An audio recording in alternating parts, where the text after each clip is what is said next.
যৌন হেনস্থার অভিযোগে অভিযুক্ত স্বঘোষিত ধর্মগুরু কার্তিক মহারাজের বিরুদ্ধে শাস্তির দাবিতে ফুঁসে উঠল নবগ্রাম। আজ নবগ্রাম থানার সামনে বিক্ষোভে সামিল হন বহু সাধারণ মহিলা। ধর্মের নামে অপরাধ বন্ধ হোক, কার্তিক মহারাজের গ্রেপ্তার চাই, এই স্লোগানে কেঁপে ওঠে গোটা এলাকা। বিক্ষোভকারীদের দাবি, দীর্ঘদিন ধরেই অনৈতিক কর্মকাণ্ড চালাচ্ছেন ওই ব্যক্তি। নবগ্রাম থানায় দায়ের হওয়া এফআইআর এর ভিত্তিতে দ্রুত আইনি পদক্ষেপের দাবি জানান তারা। তাদের বক্তব্য, ধর্মের নামে কেউ অপরাধ করলে সমাজে তার কোনো জায়গা নেই। প্রায় 1 ঘন্টা ধরে চলে এই বিক্ষোভ। নবগ্রাম থেকে শুভ ঘোষের রিপোর্ট, দৈনিক বাংলা নিউজ।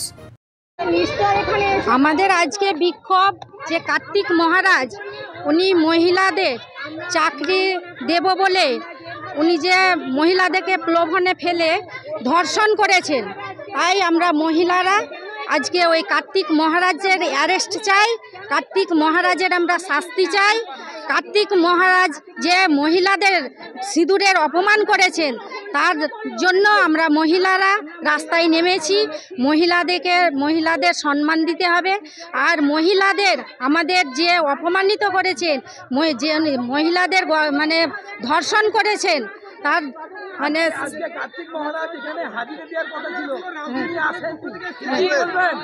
উনি ভয়ে আসেননি তো, উনি এই কাজ করেছেন, উনি এই কাজ করেছেন বলেই উনি ভয়ে এখানে আসতে পারেননি।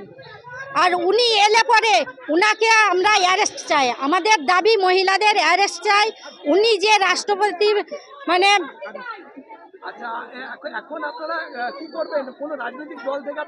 না, আমরা সাধারণ মহিলা হিসেবে এসেছি। আমরা স্থানীয় মহিলা। আমার নাম তাসমিনা বেগম। আমরা কার্তিক মহারাজকে আমাদের কার্তিক মহারাজের গ্রেপ্তার চাই। আমরা মানে কার্তিক মহারাজের ফাঁসি চাই এবং ওর শাস্তি চাই, কঠোরতম শাস্তি চাই। আজ তো কার্তিক মহারাজের এখানে হাজির হওয়ার কথা ছিল, ওনাকে হাজিরা দেওয়ার কথা ছিল, তো উনি আসেননি, কি বলবেন? উনি মহিলাদের ভয়ে উনি আসেননি। উনি সত্যের মোকাবেলা করতে পারবেন না, তার জন্য উনি আসেননি। এবং উনি শোনা যাচ্ছে উনি এখন বর্তমানে হাইকোর্টে গেছেন। হ্যাঁ, তা সেটা তো আমরা ওনার ইয়ে থেকে আশ্রম থেকে যেটা আমরা শুনেছি, তিনি কালকে রাত্রেবেলা আসার কথা ছিল, তিনি আসেননি। সেটা তিনি সত্যের মোকাবেলা করতে পারবেন না বলে তিনি আসেননি। আজকে আমরা দেখলাম কয়েকশো মহিলা মিলে আপনারা একটা মিছিল করছেন। হ্যাঁ, আপনারা কি থানাতে কোনো লিখিত আকারে কিছু অভিযোগ না? এখন আমরা করবো। মূলত সেই লিখিতটা কি রাখবেন? আমরা চাইবো অবিলম্বে কার্তিক মহারাজের অ্যারেস্ট এবং তারপরে কার্তিক মহারাজের শাস্তি। সত্যের পথে আইন চলবে এবং সত্যের বিচার যেন আমরা পাই, তার জন্য এই আন্দোলন। আপনারা কিন্তু রাজনৈতিক ছত্রছায়ায়? না, আমরা রাজনীতির ছত্রছায়ায় নই।